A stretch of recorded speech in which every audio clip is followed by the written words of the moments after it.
हरिओम दर्शकों, बहुत बहुत स्वागत है आपका हमारे खास कार्यक्रम ज्योतिष उजाले की ओर में। दर्शकों, ज्योतिष उजाले की ओर में आज का मुख्य बिंदु है आपकी कुंडली में राजयोग अगर हैं तो फलित क्यों नहीं होते। दर्शकों, कार्यक्रम को अंत तक देखिएगा क्योंकि अधूरा ज्ञान आपके किसी काम का नहीं आने वाला है। यह खास प्रोग्राम आपको ज्योतिष सिखाने के पर्पज से ज्योतिष के संबंधी जो भी जानकारी हमारे पास है हम आप तक पहुंचा पाए, इसलिए इस प्रोग्राम को बनाया गया है और आपको भी अच्छे से ज्योतिष का ज्ञान हो सके।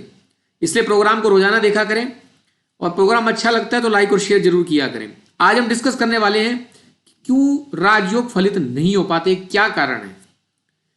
काफी बार हम लोग अपनी कुंडली किसी ज्योतिषी को दिखाते हैं, किसी पंडित को दिखाते हैं और उनसे जानते हैं कि क्या हमारी कुंडली में कोई राजयोग है, और वो भी हमें कहते हैं कि आपकी कुंडली में फला फला राजयोग है, भाई बुध आदित्य राजयोग है, ऐसा राजयोग है, वैसा राजयोग है, लेकिन हमारे को उसका फल दिखता नहीं है। क्या कारण है, आज उन्हीं को डिस्कस करने वाले हैं। दर्शकों, पहली बात तो जब आप कुंडली दिखाते हैं उस समय जो भी कुंडली देखने वाला है, चाहे वो हम ही क्यों ना हो, चाहे कोई भी क्यों ना हो, आपकी कुंडली ध्यान से नहीं देख पाते हैं। कारण कोई भी हो सकता है। आप जब भी कुंडली दिखाएं तो बड़े आराम से दिखाएं। जिस किसी ज्योतिषी से आप कुंडली दिखाते हैं एक समय में कोशिश किया करें, अपना एक ही प्रश्न किया करें ताकि वह विस्तार से उसको देख सके, उसे समझ सके और उसके बाद आपको फलादेश दे सके। एक कारण तो यह भी होता है कि कई बार हम जल्दबाजी में देख लेते हैं और लग्न चार्ट को देखते हैं, सिर्फ उसमें जो योग बन रहा है। हालांकि देखना भी लग्न चार्ट को चाहिए, फिर भी हम लोग जल्दबाजी में देख लेते हैं।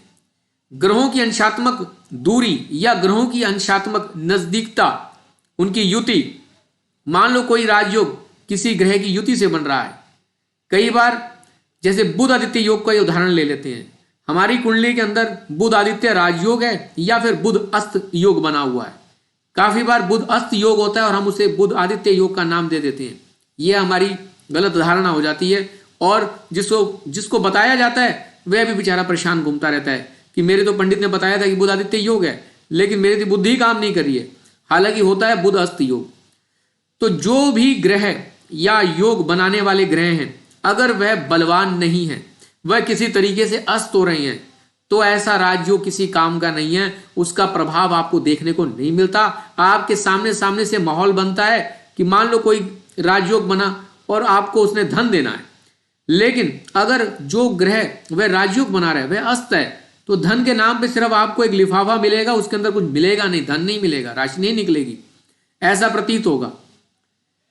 तो एक तो ये कारण हुआ कि बल ही नहीं होता उस ग्रह का। हम तो सिर्फ केंद्र में देख लेते हैं, भैया गुरु महाराज बैठे हुए बहुत शुभ है, लगन में बैठे हुए, लेकिन मान लो सूर्य देव भी बैठे हैं और वो अस्त हैं, तो गुरुदेव का इतना प्रभाव देखने को नहीं मिलेगा।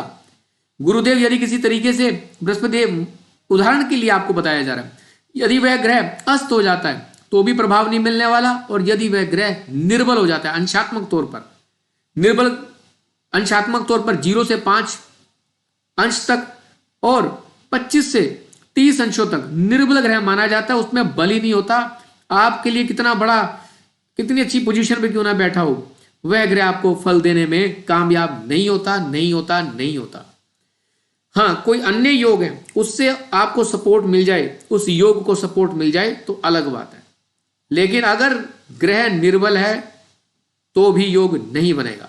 कई बार बुरे भावों में शुभ योग बन जाते हैं। अब बुरे भाव का स्वामी जब बुरे भाव में बैठेगा तो एक विपरीत नामक राजयोग का निर्माण हो जाता है। तो ऐसे में व्यक्ति को पहले तो विषम परिस्थितियां देखने को मिलती हैं।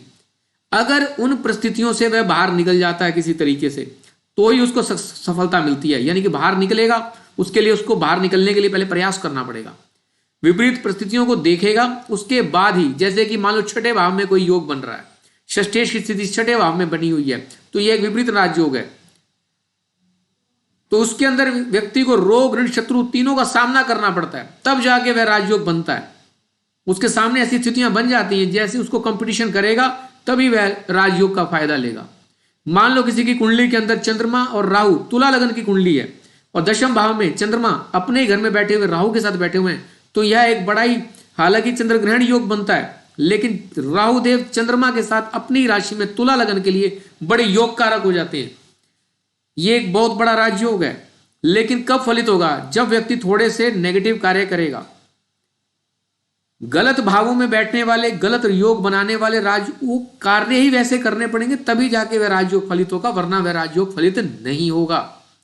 अब किसी की कुंडली तुला लगन की, उसे तो मौज मस्ती की जरूरत है, कुछ योग भी ऐसे बन रहे हैं, लेकिन नवमांश में बृहस्पति देव का नवमांश आ गया तो अंदर से वह बड़ा धार्मिक है। अब एक तरफ मन करता है कि सिर्फ धर्म का पालन करूं, दूसरी तरफ मन करता है मौज मस्ती करूं, तो आपस में कंट्राडिक्शन हो जाती है। अब मौज मस्ती करनी है तो उसे मौज मस्ती वाले ही रूप रंग में आना पड़ेगा, लेकिन अंदर से उसकी जो आत्मा है वह धर्म की तरफ उसका रुझान है, तो वह नहीं कर सकता। तो बहुत सारे ऐसे कारण होते हैं। अगला कारण सुनिए, उस ग्रह की, जो ग्रह हमारे लिए राजयोग बना रहा है, कई बार हमारे जीवन काल में उसकी दशा ही नहीं आ पाती, उसकी महादशा नहीं आ पाती, अंतरदशा के अंदर थोड़ा थोड़ा वह प्रभाव देता है, लेकिन जो असली मेन दशा है वह आ ही नहीं पाती। तो वह राजयोग किस काम का? मान लो हमारे लिए कोई राजयोग बना और हमारे को वह दशा मिल रही है हमारी एज के अंदर आफ्टर 60-70, तो उस समय हम लोग उस राजयोग को भोग ही नहीं सकते। एजुकेशन से संबंधित कोई राजयोग बना हुआ है और वह ग्रह जो बना रहा है एजुकेशन से संबंधित, वह उसका टाइम हमारे पास बहुत लेट आ रहा है, 30-32 साल के बाद उसकी आयु वो मतलब स्टार्ट हो रहा है उसकी दशा अंतरदशा, तो फिर उस समय राजयोग बनेगा, तब हम उस समय सपोर्ट हमें वो मिलते नहीं है। बहुत कम ऐसी कुंडलियां होती हैं, बहुत कम ऐसे जातक होते हैं जिन्हें सही टाइम पर ग्रहों का सपोर्ट मिल जाता है, उनकी दशा आ जाती है, जिससे वह अपने राजयोग को भोग पाते हैं और उन ग्रहों के प्रभाव से जीवन में तरक्की करते हुए चले जाते हैं, बहुत ऊंचे लेवल पर पहुंच जाते हैं। सही टाइम पर सही ग्रह का एक्टिवेट होना, सही टाइम पर सही ग्रह की दशा का आना, यह समझ लेना आपको राजयोग दे सकता है। एक कारण यह भी हो जाता है। दूसरा, कई बार क्या होता है, हमारी कुंडली के अंदर राजयोग भंग नामक योग भी होते हैं। जैसे नीच भंग राजयोग है कि भाई नीचता हटती है, वह भंग हो गई तो राजयोग बन गया, लेकिन ऐसे राजयोग भंग योग भी होते हैं। इसकी चर्चा भी हम अगले वीडियो में करेंगे क्योंकि अभी समय इजाजत नहीं दे रहा है। तो मोटा मोटी आप समझ लीजिए कि राजयोग फलित ना होने का कारण यह भी होता है कि राजयोग भंग योग बने होते हैं, कई बार बुरे योग बने होते हैं और उनका प्रभाव, उनकी प्रबलता ज्यादा होती है जो शुभ योग बने होते हैं, क्योंकि कुंडली में आपस में ग्रह मिलेंगे, आपस में दृष्टिपात करेंगे, जो भी करेंगे उससे कोई ना कोई योग बनेगा। अब हम शुभ योगों को तो देख लेते हैं कि हमारी कुंडली में भैया ये पोजीशन बहुत अच्छी बनी हुई है, ये राजयोग है हमारे लिए, लेकिन साथ में बुरे योग भी बने हुए हैं। यदि बुरे ज्यादा योग होंगे, शुभ योग कम होंगे, प्रभाव तो मिलेगा उस शुभ योग का, लेकिन हमें महसूस ही नहीं हो पाएगा, हमें महसूस ही नहीं होगा, क्योंकि हम उलझनों में ज्यादा हैं, परेशानियों में ज्यादा हैं। तो अगर कोई कहीं से छोटा मोटा फेवर हमें मिल भी जाएगा तो हमारे को वह नगण्य लगेगा, यानी कि हमें मिला ना मिला ऐसी संभावना होती है। तो यह राजयोग सभी कुंडली में होते हैं, राजयोग भंग योग भी बनते हैं। तो अच्छे से एनालिसिस कराना बहुत जरूरी होता है। उसके लिए जिस ज्योतिषी से आप कंसल्टेशन लेते हैं उन्हें अपना उचित समय दीजिए। और एक बार में हमारे पास भी बहुत लोग आते हैं, कंसल्टेशन के समय एक आधे घंटे की कंसल्टेशन होती है, उसके अंदर उनके पास 20 प्रश्न होते हैं। अब हम किस किस का जवाब देंगे? नहीं दे सकते। इसलिए कोशिश करनी चाहिए 1, 2 या 3 से ज्यादा प्रश्न, बाकी डिपेंड करते हैं आपकी कंसल्टेशन टाइमिंग कितनी है। एक बार में, 2 बार में सिर्फ कोशिश करें एक पर्टिकुलर मुद्दे पर बात की जाए, तो उसमें एनालिसिस ज्यादा अच्छे से हो पाता है और आपको सटीक फलादेश किया जाता है।